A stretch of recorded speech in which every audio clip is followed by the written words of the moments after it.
Bonjour à vous tous. Merci d'être venus très nombreux. N'hésitez pas à vous asseoir, à vous resserrer un petit peu pour que tout le monde puisse être dans une situation confortable. Nous rentrons dans le vif du sujet. On a une formidable session d'ouverture sur les raisons de la défiance et comment on peut éclairer dans la longue traîne historique avec Boucheron tout à l'heure les questions de la confiance. Aujourd'hui, on rentre dans le premier volet finalement avec la crise de l'expertise. Ce premier panel, comment rendre leur légitimité aux experts. Et je suis Vincent Giret de France Info, je remplace un peu au débeauté Natacha Polony qui n'a pas pu être là, et je suis très content d'être là devant vous, et d'être surtout à côté de ces panélistes, parce que la crise de l'expertise, la crise des experts, elle est profondément liée aussi à celle de l'information pour nous. Dans une radio comme France Info, nous invitons une quarantaine de personnes tous les jours, et dans ces 40 personnes, il y a au moins une dizaine d'experts. Et cette crise de défiance, elle frappe les journalistes, elle frappe les experts, elle frappe les scientifiques. Et ce qui est intéressant dans ce panel, c'est que nous allons pouvoir examiner différents champs, en fait, et de voir comment différents champs, la science, la finance, le droit, l'économie, la politique, le journalisme, réfléchissent à cette crise de défiance, de l'expertise, sachant que, bien évidemment, elle est absolument... retrouver des digues de confiance est absolument indispensable et crucial même pour nos démocraties. Je vais vous présenter les différents panélistes. À ma droite, ça sera donc de droite à gauche pour vous, Jean-Frédéric Deleuze, qui est président d'UBS France. UBS, vous le savez, c'est la plus grande banque de gestion de fortune du monde. À sa droite, Gabriela Ramos, qui est directrice de cabinet du secrétaire général de l'OCDE, qui est Sherpa pour le G7 et le G20. Vous avez aussi occupé, Gabriela, de nombreux postes au sein de gouvernements mexicains, dont celui de directrice des affaires économiques. Et puis vous travaillez sur les questions de croissance inclusive, dans lequel il y a de la politique, de l'économie et du social. Et précisément, on voit bien aussi le rapport à l'expertise qu'il y a dans ces politiques-là. Juste à côté de vous, Martin Wolf, économiste, journaliste, professeur d'université. Vous le lisez souvent puisqu'il le décrypte depuis de longues années. Il analyse, il décrypte, il commente l'actualité économique dans le Financial Times et aussi, de temps à autre, dans le Monde en français. À sa droite, Lorraine Dondieu de Vabre Tranier, qui est juriste, avocate au cabinet Jantet. Et avec vous, nous travaillerons justement, nous réfléchirons ensemble sur ce que le droit, est-ce que le droit d'abord est concerné lui aussi par cette crise de défiance, et puis quelles pistes, quelles solutions y voyez-vous.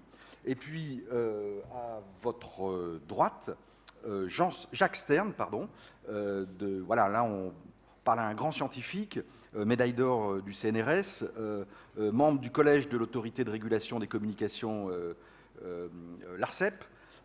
Et puis vous êtes un spécialiste, on dit, j'ai vu ça, que vous êtes le spécialiste français de la cryptologie, vous avez inventé, vous faites des algorithmes, ce qui en matière de confiance est aussi un sujet qui nous intéressera. Et puis enfin, à côté de vous, eh bien, celui qui va en un temps record nous donner le cadre de ce débat, Pierre Jacquet du Cercle des économistes. Pierre, c'est à toi. Merci. Il n'y a pas de bouton sur lequel appuyer, c'est bon ? Parle bien près du micro, Pierre, pour qu'on t'entende bien. Merci, bonjour à tous. Pour cadrer ce débat, je voudrais livrer trois idées principales, avec probablement un biais sciences sociales. Et je pense que le panel nous permettra d'élargir cette optique à d'autres évidemment, domaines de la science. La première idée que je mets sur la table, c'est la tension entre l'idée de la démocratie, qui est l'idée d'un débat, informé, mais d'un débat quand même, et puis l'aspiration à la primauté de la connaissance scientifique, qui est garante de la vérité. C'est l'idée de la société de la connaissance. Vous vous souvenez que la Banque mondiale s'est désignée comme banque de la connaissance à la fin des années 90, etc. Et on voudrait que les certitudes fondées sur une science incontestable ne puissent faire l'objet de débats, ce qui entre en tension avec l'idéal démocratique. Et je pense un des grands problèmes que nous avons aujourd'hui, c'est cette place de l'expertise, ce rôle de l'expertise dans des sociétés démocratiques. Alors pour résoudre cette tension, je vois trois éléments. Le premier, c'est d'être capable à tout moment de distinguer ce qu'on appelle la connaissance et puis l'application de la connaissance. Transformer la connaissance en recommandation de politique publique, ce n'est plus de la science, on est déjà dans le domaine social et politique, et si l'expert prétend faire les deux en même temps, il prend un risque très important de crédibilité. Donc ça, c'est une première distinction entre connaissance et application des connaissances qui me semble importante, et les experts ont une responsabilité, car ils présentent souvent leurs recommandations, quand ils font des recommandations, comme directement issues d'une démarche scientifique, ce qui n'est pas le cas dans cette élaboration de la recommandation elle-même. Dans la même optique, et c'est le deuxième élément de la solution, être capable de reconnaître davantage l'incomplétude de la connaissance scientifique. Aujourd'hui, tout sujet est imparfaitement connu pour des tas de raisons. La première, c'est que les sujets sont de plus en plus complexes et la complexité ne se réduit pas à un seul champ scientifique, met en jeu plusieurs champs scientifiques. Et la deuxième, c'est que la façon dont les études universitaires sont structurées aujourd'hui, c'est très souvent en silo, et un silo donné ne permet pas d'expliquer un problème qui dépasse le silo. Et donc il y a là aussi, en matière de crédibilité de l'expertise, cette incapacité structurelle à embrasser la totalité d'un sujet complexe. Si c'est reconnu explicitement par les experts, il n'y aura plus de problème. La troisième dimension, c'est le besoin d'une meilleure acculturation scientifique pour ériger le respect de la connaissance en valeur. Et ça suppose d'enseigner la nature de la science par opposition à son contenu et le respect de la connaissance, enseigner la réflexion sur les liens entre sens et société, et puis bien entendu développer l'esprit critique. La deuxième idée que je vous livre, et je vais aller un peu plus vite pour respecter mon temps de parole, c'est insister davantage sur l'éthique scientifique. Et on sent bien aujourd'hui qu'un des problèmes de la crise de l'expertise, c'est aussi l'affaiblissement perçu de l'éthique scientifique, qui a plusieurs dimensions. On sait qu'il y a des tricheries, on sait qu'il y a un passage souvent implicite entre l'expertise en tant que transmission des connaissances et le plaidoyer, comme je l'ai dit auparavant. Et ça amène à préciser peut-être le rôle de l'expert davantage en tant que médiateur des connaissances scientifiques dans son domaine et de bien distinguer cette tâche de la tâche normative de production Alors, dans le domaine de recommandations, dans le domaine des sciences sociales, il y a aussi, dans le domaine scientifique, et là je mets sur la table, et je serai peut-être critiqué pour ça, des rentes monopolistiques. Et en fait, on a des chercheurs qui vivent entre eux, qui ont créé la discipline pour eux et qui la nourrissent par eux-mêmes et pour eux-mêmes. Et ça, c'est peut-être très d'ailleurs conforme au développement de la science, pourquoi pas, ça peut se débattre, mais c'est assez néfaste pour le lien entre science et société. Donc ça, c'est un aspect tout à fait important, et on le voit dans quelques domaines des sciences sociales, dont l'économie. Et puis, le troisième point que je voulais mentionner, je m'arrêterai là, c'est comprendre et appuyer le retour du politique. On a aujourd'hui un retour du politique avec une vengeance, comme on dirait en anglais, avec une tentation de répondre à la critique de la technocratie par davantage de technocratie, et ça je pense qu'il faut l'éviter à tout prix.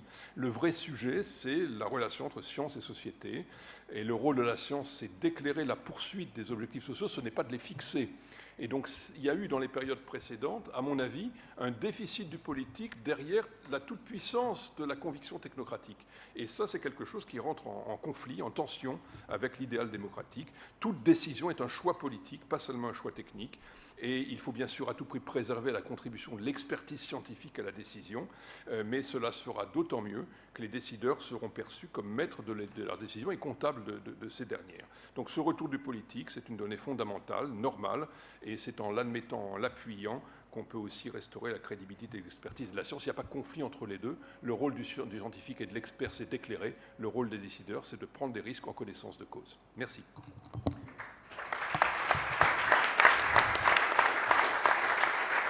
Merci Pierre d'avoir ouvert déjà beaucoup de pistes qui mériteraient d'ailleurs beaucoup de débats entre nous à la fois sur l'éthique, la politique, la critique aussi des experts. Et d'ailleurs, Martine Wolf, c'est vous qui allez commencer. Chacun va avoir 4 minutes de façon à ce qu'on puisse ensuite à la fois faire dialoguer le panel et puis que vous puissiez aussi intervenir et poser vos questions. Martin, c'est à vous.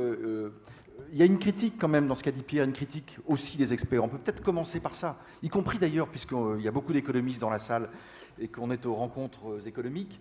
Les économistes ne sont pas infaillibles. Peu ont vu la crise arriver, la crise financière de 2007-2008. Donc, qu'est-ce qui redonnerait du poids et Pierre évoquait le principe de l'éthique, mais ça ne suffit sans doute pas, l'éthique est indispensable, mais quelles sont les pistes selon vous pour reconstruire de l'autorité en matière d'expertise? Donc, je m'excuse, mais je vais parler en anglais. Otherwise, I would never get it done in 4 minutes. Particularly since, unlike the classic French tradition, I have 6 points. So, which I think will answer some of these questions, and they will be made very briefly. So, point number 1, expertise is essential and inescapable to the proper functioning of advanced democracies like ours, which are extraordinarily and unprecedentedly complex social arrangements, social, economic, and technological arrangements.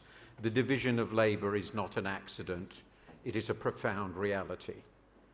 Second, the dependence on expertise in all areas of our society, including political decision-making, creates an inescapable and in many ways fertile, but also problematic tension with the fundamental egalitarian presumptions of democracy that all human adults matter equally from the political point of view, and I share that value.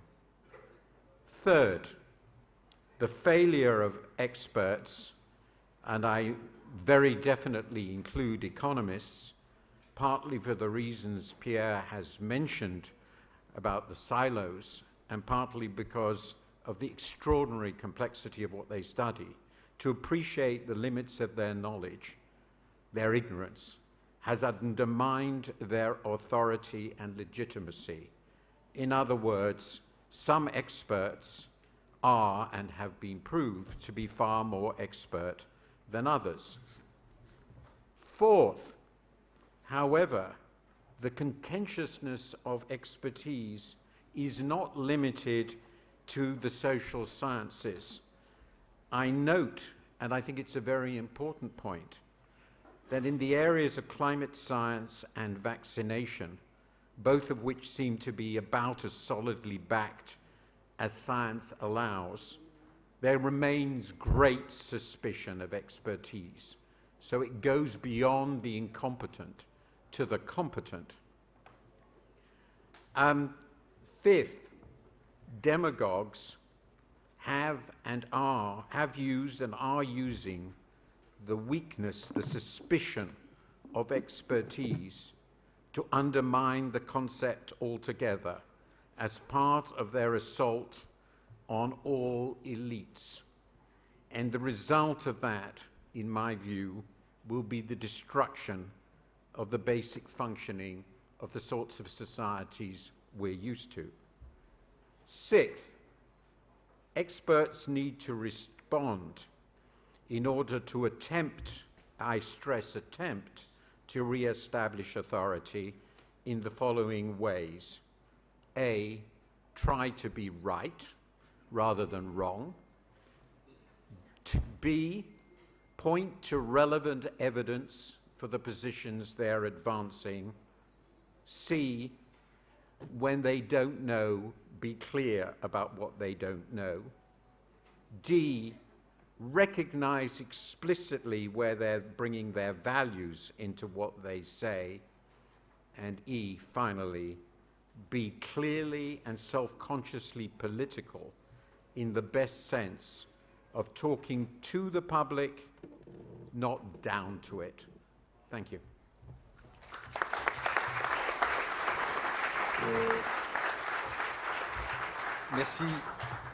Merci Martine pour nous avoir déjà donné quelques règles, j'allais dire de bon sens, mais qui sont difficiles à respecter.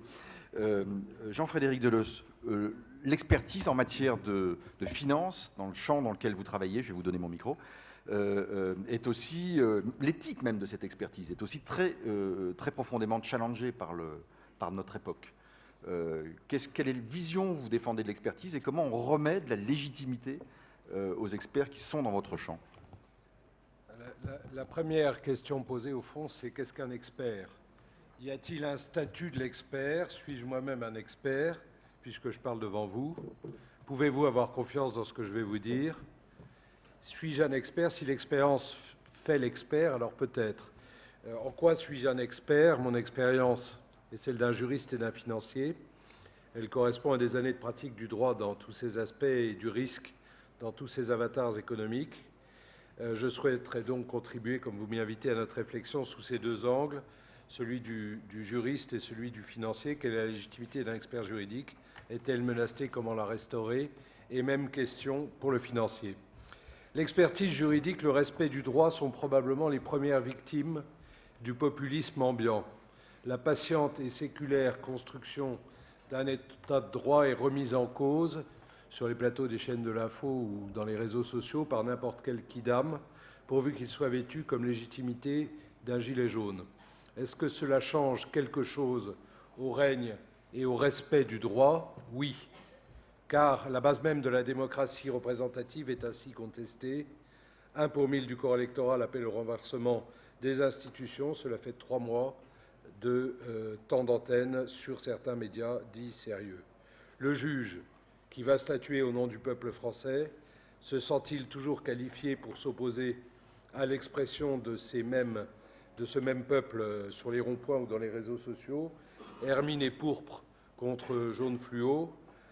Le législateur s'en satisfait-il? Cherche-t-on à avoir des lois bien faites?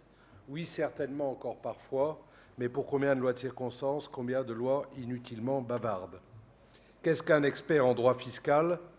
Pour certains, c'est l'organisateur de l'évasion fiscale, ce crime contre l'État. Qu'est-ce qu'un expert juriste? Un juriste pointilleux, c'est quelqu'un qui fait quelque chose de pas bien avec les mouches.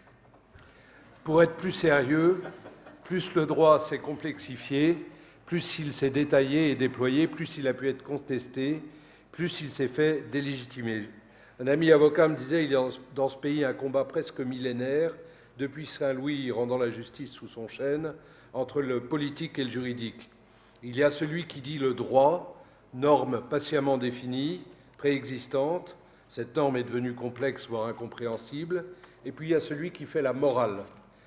Dans l'air du temps, dans les bons sentiments, ce que les pseudo-experts des plateaux télé vont discuter à l'infini, c'est tellement plus facile.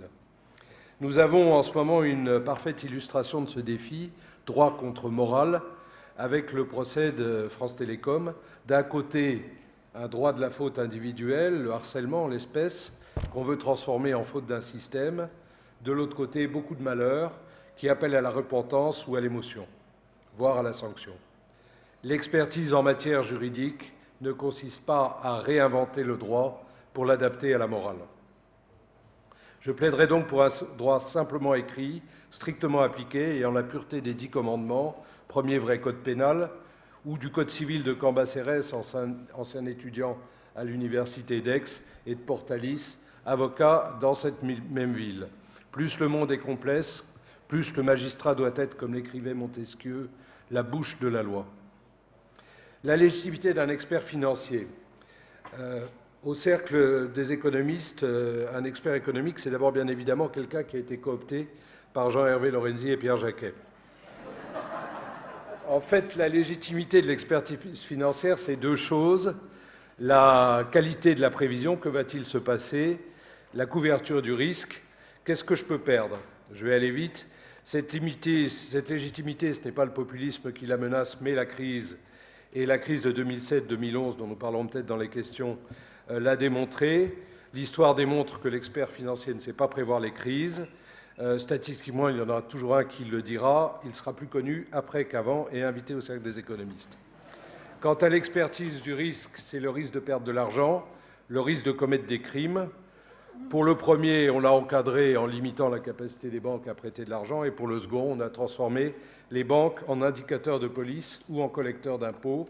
L'expertise devient la bureaucratie. En conclusion, quelle réponse apporter à cette crise de l'expertise? Peut-être par nostalgie ou conservatisme. J'y opposerai le vieux slogan du Crédit Agricole, le bon sens près de chez vous, comme un appel au retour de la vérité, de la bienveillance ou de la raison, ou encore une formule d'Orwell qui, face au totalitarisme soviétique, rappelait que la liberté, c'est de rappeler que 2 et 2 font 4. Merci. Merci. Merci. Gabriela Ramos, je rappelais en vous présentant combien vous êtes à l'intersection de la politique, de l'économie, du social. Et je sais que vous pensez que cette crise qui touche l'expertise, elle est aussi embarquée, j'allais dire, dans la crise des institutions, et que c'est le grand risque et la grande difficulté peut-être aujourd'hui. Marc Lazare a coutume de dire que l'expertise aujourd'hui, elle est ressentie, elle est vécue comme un instrument de domination sociale.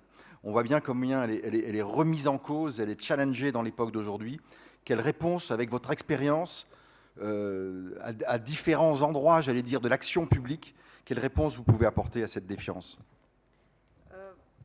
Je crois que ça, c'est la meilleure manière d'encadrer la question, parce que ce n'est pas une question de la confiance dans la science en général. Je ne pense pas qu'on parle sur ce sujet, on parle sur les sujets de qu'on a vraiment ne pas donné les réponses que les gens nous demandent aux défis contemporains. Et je vais bouger à l'anglais, après je reviendrai à l'espagnol, non, au français, personne ne me comprendra, pour vous partager qu'est-ce qu'on pense à l'OCDE, que c'est une institution qui est à la France et qui s'est dédiée à regarder la question de politique publique. The issue here is that we fail to explain how the economy works. That's the center of this debate. We were so attached to our economic models that told us that markets will always solve it all and will tend to equilibrium. You still continue to use general equilibrium models. I don't know why. Linearity, representative agents, everything was very simplistic in a way. And the financial crisis hit us once, and then the inequality crisis hit us twice. We didn't see it neither because we were using GDP and GDP per capita and as the only metrics for economic success, instead of moving to the well-being of people and all the aspects and the distributional issues. So I guess that is the crisis of the neoliberal economics that we have not replaced by something that is much more concrete. The problem here is that this neoliberal economics was dressed as a science, as a really objectivity kind of quantitative metrics that really didn't face the truth in explaining the financial crisis, in explaining the increased inequalities, and in explaining the crisis of the environment. That's one thing. But on the other hand, politics, and I completely agree with Pierre, because we ignore that we are in a context in which there are choices, there are trade-offs, and we need to make a value judgment. The models are not to give you the answer. Of course, we were very comfortable in receiving the models and just saying this is what what needs to be done. This brought to the increase of populism, and what is happening now is that populism is manipulating science, is using half-truths, and then we are confronted to the fact that even the climate change and the climate debate that is so well proved by the scientific research is being completely ignored or dismissed. So these are issues that are completely linked. I would not separate it. One thing is how do we get better answers from the economic field to produce the answers that we need to do in politics, and I will tell you what the OECD is doing about that. But then how do we escape the demagogy of populism that is ignoring science when taking decisions, because of course it has to do with the political economy, vested interests, and something else that have nothing to do with science. It has to do with political issues.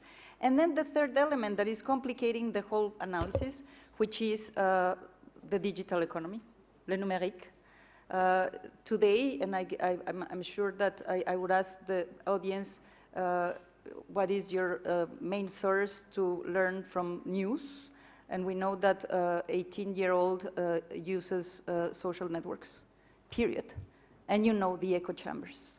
You link with people that think like you. You don't hear people that think differently because you are connected to only the sources that will reaffirm your beliefs and will really get you the truth that you want to have.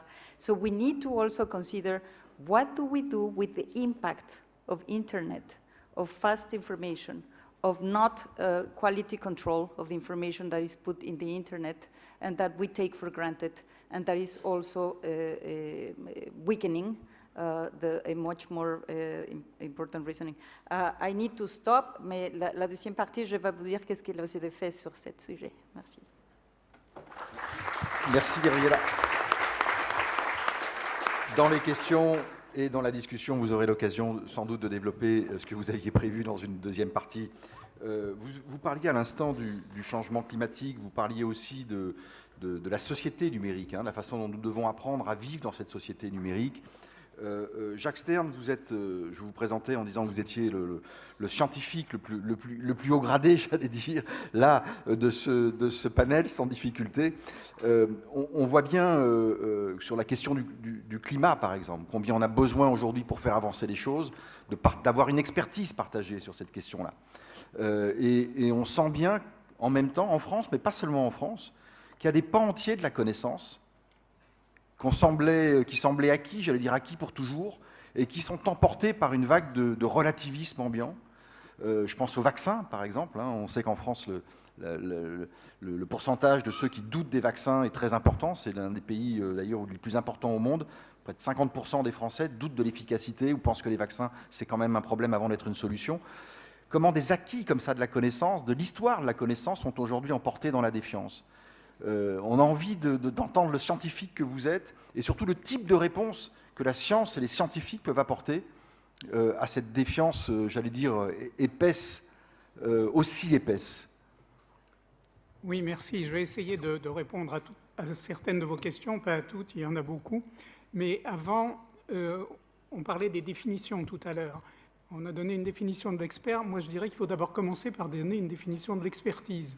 C'est deux choses différentes, parce que si l'expertise est pratiquée par quelqu'un qui n'est pas un expert, là, les difficultés vont commencer. Donc l'expertise, pour moi, c'est l'expression d'une connaissance en réponse à une question de quelqu'un qui a à prendre une décision. C'est simple, mais je crois que c'est éclairant. Et l'expert, c'est un acteur reconnu par ses pairs qui a les compétences pour répondre à cette question posée. Je crois que si on prend les deux définitions, elles se complètent bien. Alors voilà des définitions. Maintenant, je vais parler d'expérience, je vais évoquer deux souvenirs.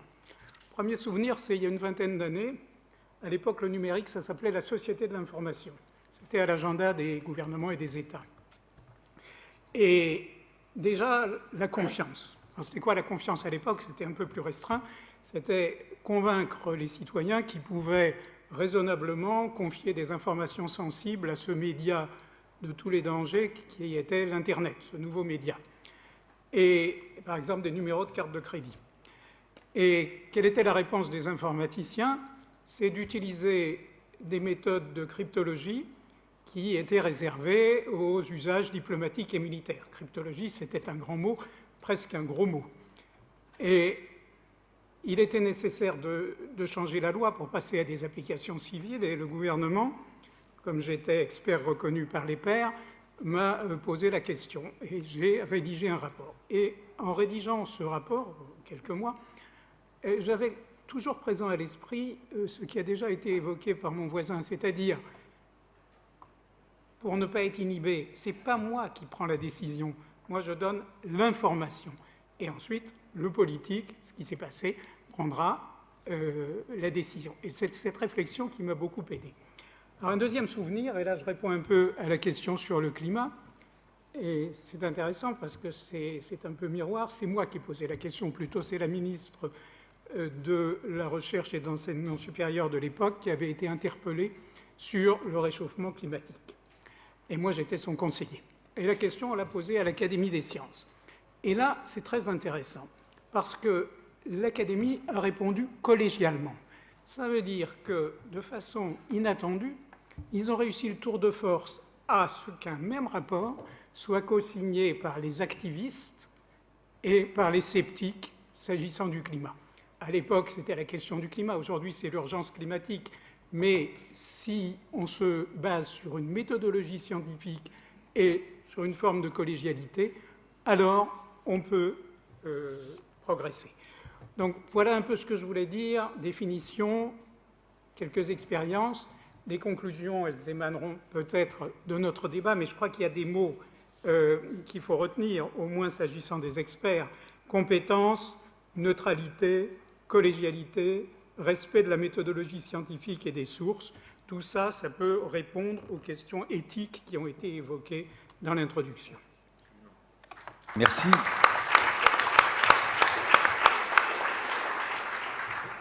On poursuit notre tour des champs, des différents champs qui sont confrontés à cette crise de l'expertise. Avec vous, Lorraine Dondieu de Vabre-Tranier, vous êtes avocate, juriste au cabinet Jantet, et on se disait en écoutant dans la séance d'ouverture Laurent Berger, alors bien évidemment c'est dans son champ, dans la culture de la CFDT, mais il rappelait que finalement dans des périodes de défiance, ce qui marche encore le mieux, quand on le pratique vraiment, c'est le contrat, parce que le contrat, il engage les deux parties. Et on se dit, du coup, alors bien évidemment, c'est dans le champ des relations sociales, mais si on transpose ce que disait Laurent Berger à un champ plus large, qui est dans nos sociétés confrontées à cette crise de défiance, est-ce que le droit peut être un outil? Parce que finalement, le droit, il permet de contracter, il permet d'engager, il permet de responsabiliser, et peut-être à nouveau, est un élément qui nous permettrait de mieux faire société, ou est-ce qu'au contraire, le droit est lui aussi emporté par cette crise de défiance? Bonjour à toutes et à tous. Merci de cette question. Je réponds tout de suite. Le droit, sûrement, mais pas seulement. Voilà. Alors, si je comprends bien la question du panel, il y a une incrédulité envers les sachants qui sont suspectés d'incompétence, d'indifférence, et une crédulité envers ce qu'on peut appeler, ce que certains appellent les infox. Alors, les infox, c'est génial, ça crée de l'émotion, ça circule extraordinairement vite, et donc c'est préoccupant parce qu'il y a une étude de la Commission européenne qui montre qu'un tiers des 18-24, retenez ce chiffre, leur seule source d'information, eh bien, ce sont ces fameuses infox. Voilà, donc ça laisse à réfléchir. Alors, ce qui a été fait très rapidement, des choses classiques, si j'ose dire, en matière juridique. Voilà. Du côté de la Commission européenne, qu'est-ce qu'on a fait? On a renforcé les moyens, on a créé des task force européennes, on a fait des codes, on a imaginé de faire des réseaux de vérificateurs de fait. Moi, je ne sais pas très bien comment on va conjuguer les vérificateurs et le pseudonymat, ce qu'on peut appeler le pseudonymat. Très bien. Mais enfin, on fait des choses et on réfléchit à faire d'autres choses. En France, on a fait une loi. Une loi sur un cas particulier, c'est sur la manipulation de l'information lors des scrutins électoraux. Voilà. Voilà ce qu'on a fait. Donc on a traité un cas et c'est évidemment tout à fait insuffisant. C'est pour ça que je répondais de cette façon-là tout à l'heure à la question posée. Sans parler au passage, on ne va pas s'étendre sur le sujet, mais du problème de liberté d'expression quand on traite ce type de questions. Pour rappel, c'est un argument, la censure qui avait été évoquée devant le Conseil constitutionnel, rejetée. Donc voilà. Alors, qu'est-ce qu'on pourrait imaginer de faire très rapidement? C'est un mot, moi, qui me semble clé dans la réponse, c'est l'éducation. L'éducation pour augmenter le niveau de culture scientifique dans un pays où on manque d'ingénieurs et on manque cruellement d'ingénieurs aussi. Voilà, on manque de gens qui sont capables de comprendre le discours des experts. Deuxième solution, le décloisonnement des filières et le décloisonnement des experts. Vous l'avez évoqué. Décloisonnement des filières. Eh bien, les littéraires doivent avoir un minimum, me semble-t-il, de culture scientifique dans un monde de technologie. Ça paraît simple comme ça, mais en fait, en pratique, c'est compliqué. Deuxièmement, l'art de la dialectique et de la rhétorique me semble devoir rentrer dans le domaine de la science pour permettre aux scientifiques, sur cet espace de l'immédiat qu'est Internet, de pouvoir œuvrer facilement. Voilà.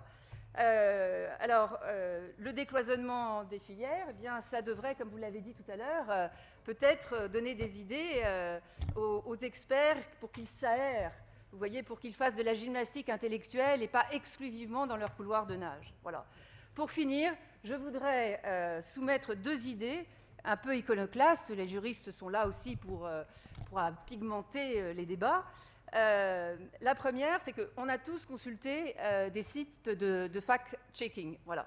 Mais c'était des sites qui étaient sectoriels, thématiques, voilà, qui n'étaient pas systématiques, qui ne couvraient pas toute l'information. Et moi, l'idée que je soumets aux scientifiques, sous votre contrôle à tous, c'est la suivante. Pourquoi ne pas utiliser les registres distribués, décentralisés de la blockchain? Ça résoudrait, à mon avis, énormément de problèmes.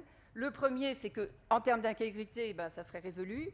En termes de fiabilité, ça serait résolu. En termes de traçabilité, en termes d'origine, le pseudonymat que j'évoquais tout à l'heure, ben, ça serait tranché. Voilà. Et alors, certains l'ont fait. Je me suis amusée à consulter des sites.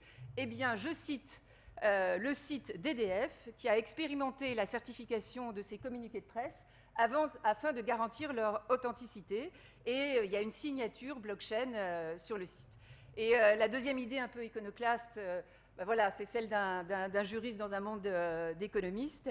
Ce sont les voies de recours pour encadrer les prises de position de nos dirigeants. Voilà.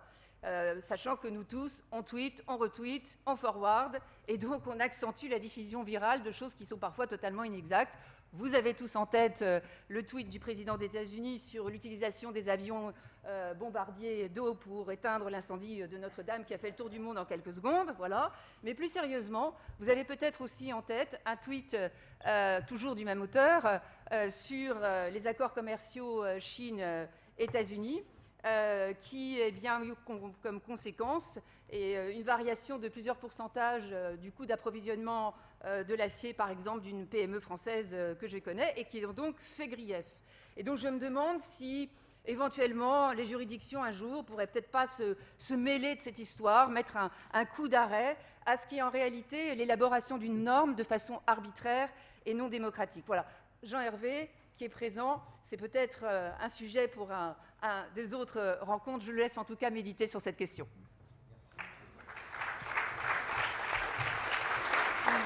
Merci à vous, c'est très intéressant. Et en plus, vous venez dans le champ de l'information et du journalisme. Donc forcément, je suis piqué un peu, je brûle de vous répondre, mais je ne vais pas répondre tout de suite. Simplement peut-être pour appuyer l'un des points que vous avez soulevés sur la blockchain. Il se trouve que j'étais aux États-Unis il y a quelques mois, à un rassemblement où il y avait 3000 journalistes américains. Et face à la crise de défiance de l'information, beaucoup d'entre eux, et il y avait aussi des gens des startups, de l'intelligence artificielle, etc., étaient là.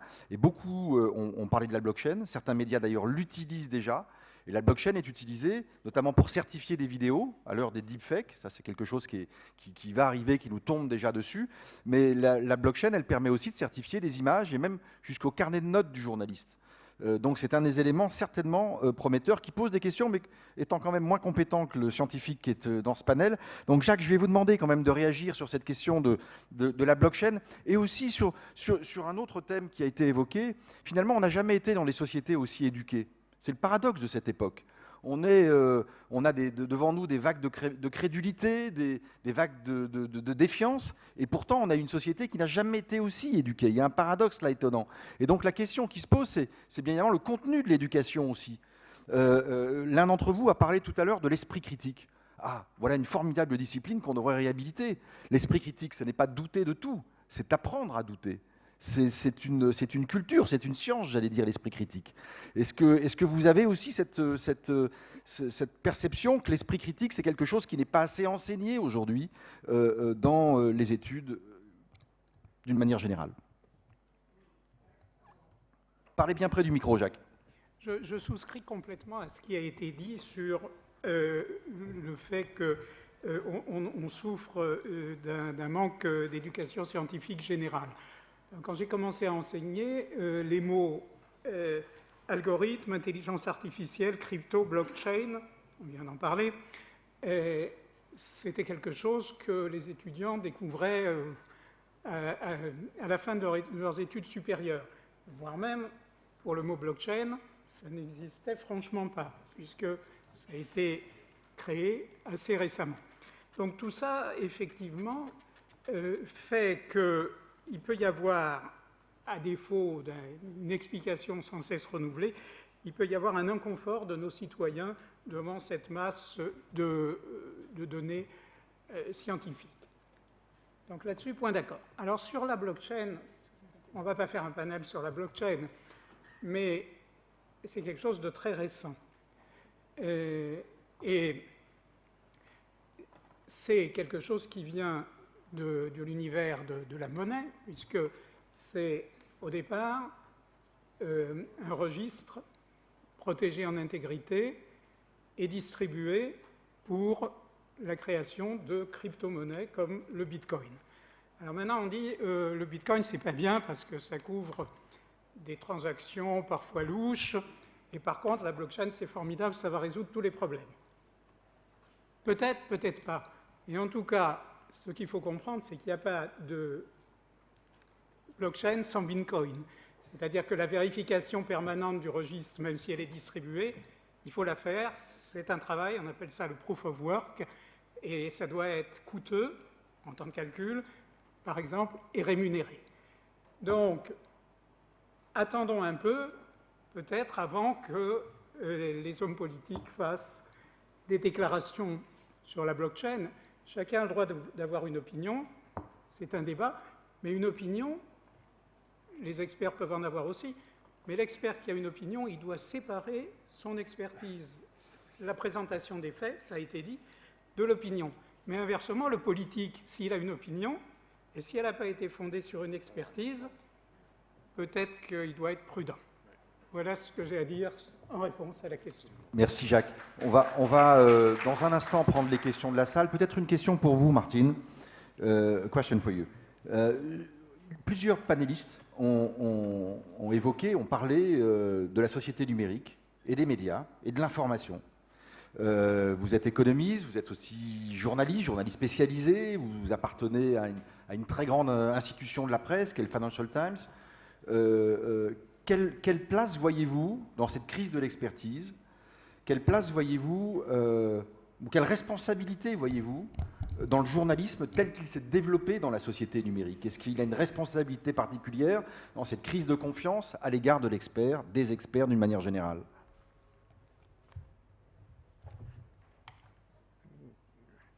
So this is a wonderful question.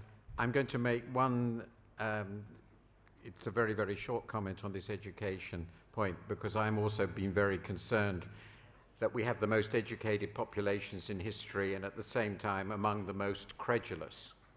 So my theory is that we have sufficiently educated the public to doubt expertise, but not sufficient to judge it.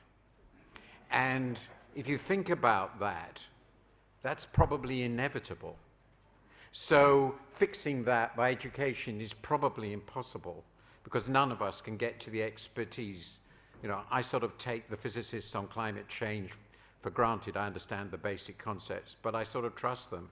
I may be wrong. So on your question, I have a couple of points on this, and then it could go on for this forever. First, I think that the idea that new technology is the big culprit is very debatable. So I have an opposed view. I think the social context, and I'll explain what I mean, is the real issue, and then I'll come to our media. The point is that if you look back in history to times when the public embraced a vast number of nonsensical beliefs which led to disaster, we haven't got close yet to the 30s. And there wasn't any new media around to help Hitler, to put it bluntly. So it seems to me that we are looking at the supply side of information and not the demand side of information. And the core, I think, is people are really, really unhappy about what's going on in their lives, in their countries, so they don't want to believe the people in charge, and then they will believe not nothing, but somebody else. I think that's very, very important. I'm not denying the media are a complete mess, I'll come to that in a second, but I think it's very, very important to stress people demand what they're being given just as much as the supply. And that's why we are all in these information ghettos. That's what the information ghetto is. It's supplying the news and information people want. And then this gets to the media. Of course it is true, but I don't think it's fun. It is of course true that digital technology has destroyed the business models of most media companies by destroying the advertising revenue base. This has smashed the newsrooms and news gathering capacities of most traditional media companies, and the ones that have survived or are surviving well have maintained in full their complement of journalists like us, have done so by a subscription model which deliberately excludes everybody who can't pay our very high subscription price. Fortunately, we have lots of them, so we're doing rather well, but this doesn't solve the public good point about information, and that is the crucial point.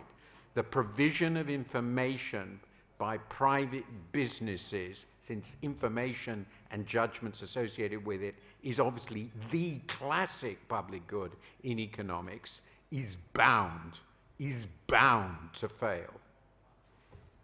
Merci. Gabriela? I'm not sure I agree that Parlez bien près du micro, Gabriela. Oui, je partage pas que c'est qu'on reçoive de l'Internet ce qu'on demande. I really think that governments are really lying behind the technological progress related to the way the Internet functions and the platform functions. If that was not the case, and I think that we really need to get, as a policy makers, to see how are we going to regulate the Internet. There are very clear examples on artificial intelligence. For example, Google run an exercise asking what would it take for the users to be more connected online, for them to be put a lot of announcements, and it seems that the result was that violent images was the result. So this question of the ethical basis in which we are governing or not the Internet is very important. And the big question here is who is taking a hard look at how the artificial intelligence experiments are being developed? Who is responsible when a viral video like the Christchurch that was mainstreaming a violent activity is seen by millions? So I think that I'm not sure. I think that it's true that there are these echo chambers that reinforce their own beliefs and is creating very segmented societies and alliances to certain kind of expressions. But I feel that the technology really needs a real rethought. The business model, I invite anybody to go into YouTube and ask, put 9/11, you will see what they direct to you. And so it's really a deep concern. The question of education is very easy to say we are all more educated. Educated on what? We probably have more expertise. We probably have focused more on questions that are disciplines, mathematics, literature. We are the house of PISA, the instrument that measures the student performance. And the fact is that this instrument is moving from measuring only how much you perform in this very basic science into something that has to do with socio-emotional skills, that has to do with critical thinking, that has to do with teamwork, that has to do with sense of agency. How much do we teach those things?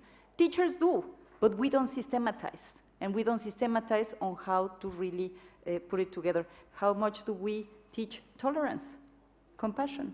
We don't. These are things that are taken by, no? So I think that it's much more complex than just the demandeur, because there are structural issues that are not really helping to put technology at the service of human and not the other way around. Merci Gabriela. On va prendre des questions de la salle si vous voulez bien. Est-ce qu'il y a des mains qui se lèvent? Est-ce qu'il y a... N'hésitez pas, c'est maintenant. Vous avez un super panel devant vous. Voilà, monsieur, on va vous donner un micro.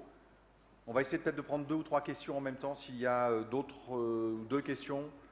Est-ce qu'il y a une autre main qui se lève après? Voilà, il y en a, très bien. Vous lui donnez un micro. Monsieur, allez-y. Bonjour. Alors ma question s'adresse à vous toutes et tous, bien sûr. Mais je pense qu'elles trouveront écho auprès de monsieur Deleuze. Donc d'abord, ma première question, c'est de savoir si finalement le rôle de l'ENA n'est pas de former des experts. Et finalement, savoir est-ce que la défiance qui existe aujourd'hui envers l'ENA n'est pas d'abord une défiance envers les experts qui y sont formés, et finalement, comment aller à l'encontre de cette défiance? Merci. Merci. On va prendre l'autre question. Donc il y a une question, on a bien compris, sur la formation des experts et sur le rôle de public. Monsieur, allez-y. Oui, merci. Est-ce qu'on n'a pas oublié un éclairage possible qui est que le public dont on parlait tout à l'heure, celui qui était crédule, malgré le fait qu'il soit éduqué, ce n'est pas la vérité qu'il cherche. C'est du sens, c'est une signification. à la fois à ce qu'il vit, c'est-à-dire en tant que signification, en tant que direction. Et qu'aujourd'hui, l'expertise comme le politique ne donne pas de signification au quotidien des gens, ne leur donne pas une perspective qu'ils comprennent, parce que le langage est souvent un peu trop haut pour la majorité des gens. Et d'autre part, est-ce que dans le domaine de l'éducation, il n'est pas urgent surtout de se refocaliser sur l'éducation à l'exigence dans le savoir, et pas à le savoir comme une collection de choses déjà établies, une espèce de culture générale dans une discipline donnée, en attendant que la personne atteigne le niveau suffisant pour rentrer dans l'exploration, dans la spéculation et dans la philosophie de sa science. Je crois qu'il y a aussi un problème de ce côté-là. Aujourd'hui, on n'enseigne pas la complexité de ce qu'on enseigne. On enseigne quelque chose sans enseigner ce que ça veut dire. Proposition de... Merci, c'est une excellente question. Elle pourrait même nous occuper toute l'après-midi, je crois. Pas de remords, alors on va essayer de répondre. Alors, allez, monsieur, on va prendre une troisième question, rapidement. Est-ce qu'il y a un micro pour monsieur? Voilà, venez ici, hop, vous passez devant, le bras est levé. Une bonne question, vous faites court et efficace. 2 questions, très rapides. 2 questions en plus. Tout à l'heure, Gabriela Ramos a dit qu'en fait, l'élite avait fait une erreur quand l'élite n'a pas réussi à enseigner l'économie ou la nouvelle économie. Donc je serais curieux de savoir quel est le rôle de l'OCDE pour essayer de faire en sorte que le peuple soit un peu mieux renseigné. Et la même question à M. Deleuze pour voir si les banques devraient avoir un rôle dans l'enseignement de l'économie au peuple. Et une autre question à notre confrère du Financial Times, et du coup en anglais. You've said that people no longer believe in their leaders and are looking for other groups and venues sort of to believe in. Religious groups are taking advantage of that gap and are filling the gap. Do you think that with the religious groups taking advantage of this opportunity, there is a risk of creating further division that the global liberal order took decades to break? And what is the risk for today's societies? Merci à vous. Alors, alors vous allez répondre. Effectivement, il y a un premier type de question, j'allais dire, autour de la formation des experts. Est-ce que l'État a un rôle particulier à jouer? Est-ce que l'OCDE a un rôle à jouer? Est-ce que les banques ont un rôle à jouer? Est-ce que les écoles traditionnelles ont encore, c'est assez à la mode, un rôle à jouer? Je suis l'énarque de service, donc je vais répondre à la question sur l'ENA. D'abord, l'ENA ne forme pas des experts, mais des hauts fonctionnaires. S'il y a une expertise du haut fonctionnaire, c'est la débrouillardise dans les situations complexes. Et la débrouillardise dans les situations complexes, comment je la définirais? C'est de faire croire qu'on est un expert. Donc, si vous voulez tout comprendre sur l'ENA, je vous invite à lire la très belle interview de Jean-Marc Sauvé, ancien vice-président du Conseil d'État, dans Le Monde il y a 2 jours.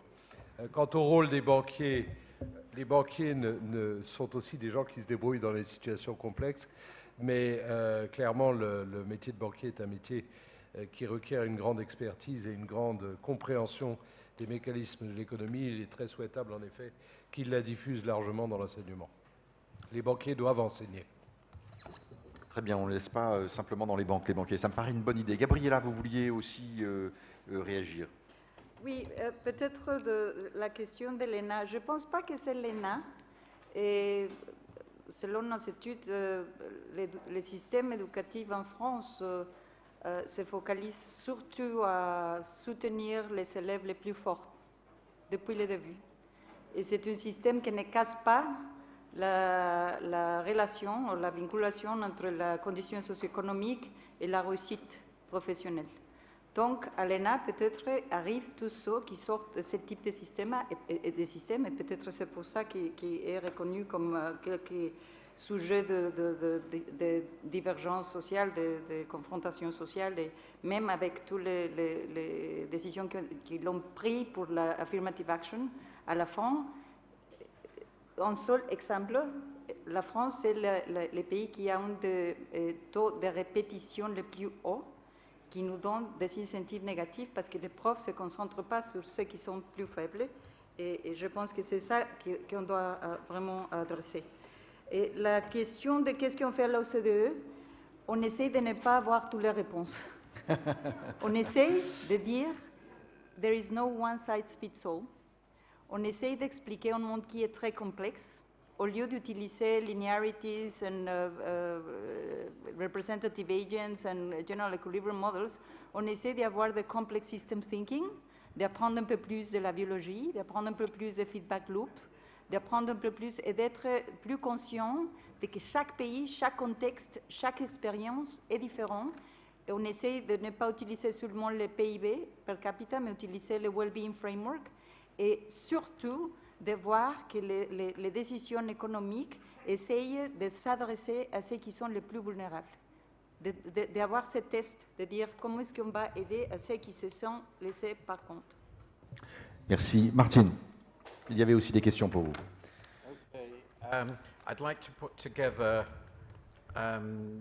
2 points and it leads to a conclusion, because I think they fit together. I believe, if I understood it correctly, that one of the questioners asked or stated that people want meaning in their lives, and that's more important to them. Maybe I misunderstood that than understanding expertise. Anyway, the point is, I believe that is absolutely right. We are meaning-seeking animals, far more than we are truth-seeking animals. I hope that's not offensive, but that seems to me essential. Second, a lot of historical meaning throughout history has clearly been created by, in the broadest sense, political institutions. And I mean in the very broadest sense. Political institutions are obviously failing in this respect a huge proportion of our populations, and I won't go into all the reasons why that's the case. One response to that, which was implied by your question, is religion. It's one of historically the most powerful form of meaning-creating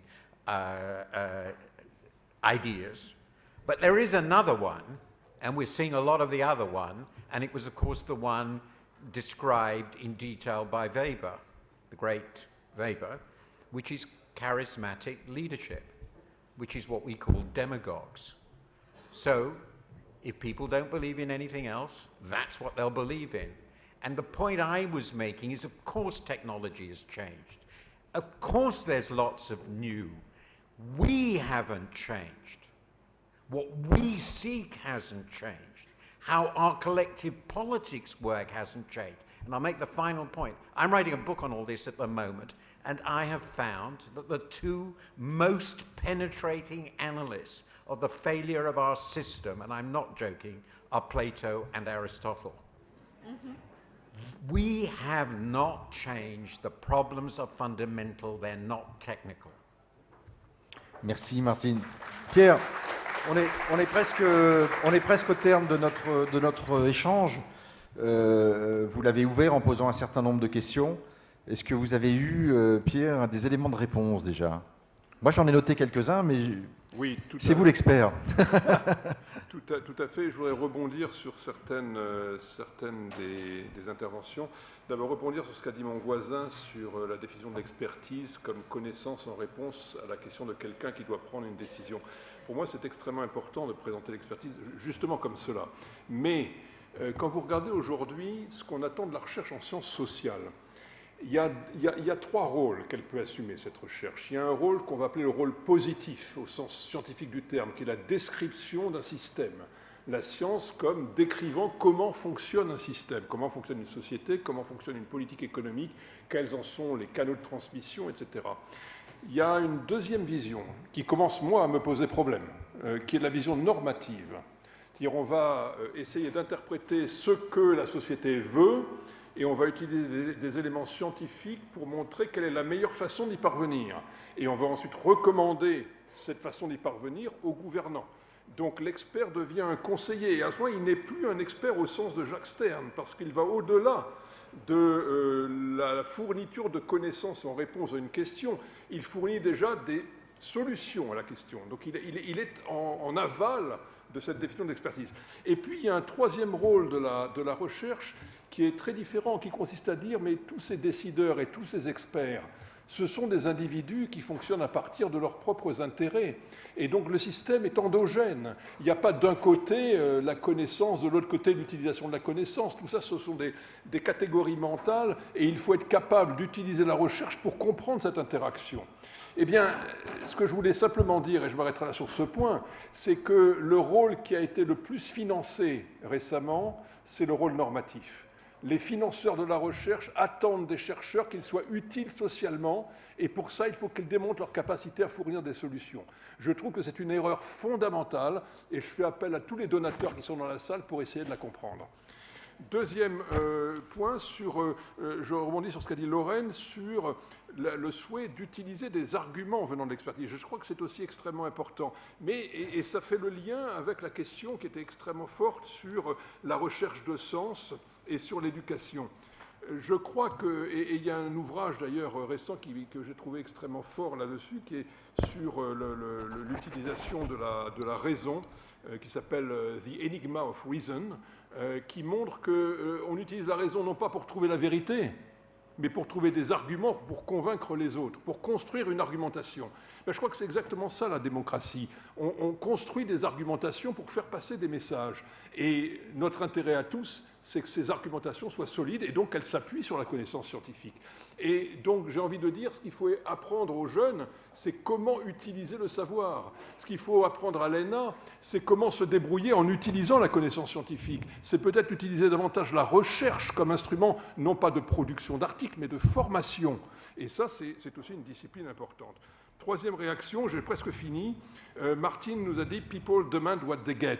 Oui, je crois que c'est très très important d'amener la demande et de ne pas penser uniquement en termes d'offres d'expertise et d'offres de connaissances. Mais là aussi, c'est des catégories mentales. L'offre et la demande, ce sont des catégories endogènes. L'offre crée la demande crée l'offre. Bon, et donc, l'interaction entre les deux est permanente. Donc, dire que c'est uniquement un problème de demande, à mon avis, risque de rendre très pessimiste.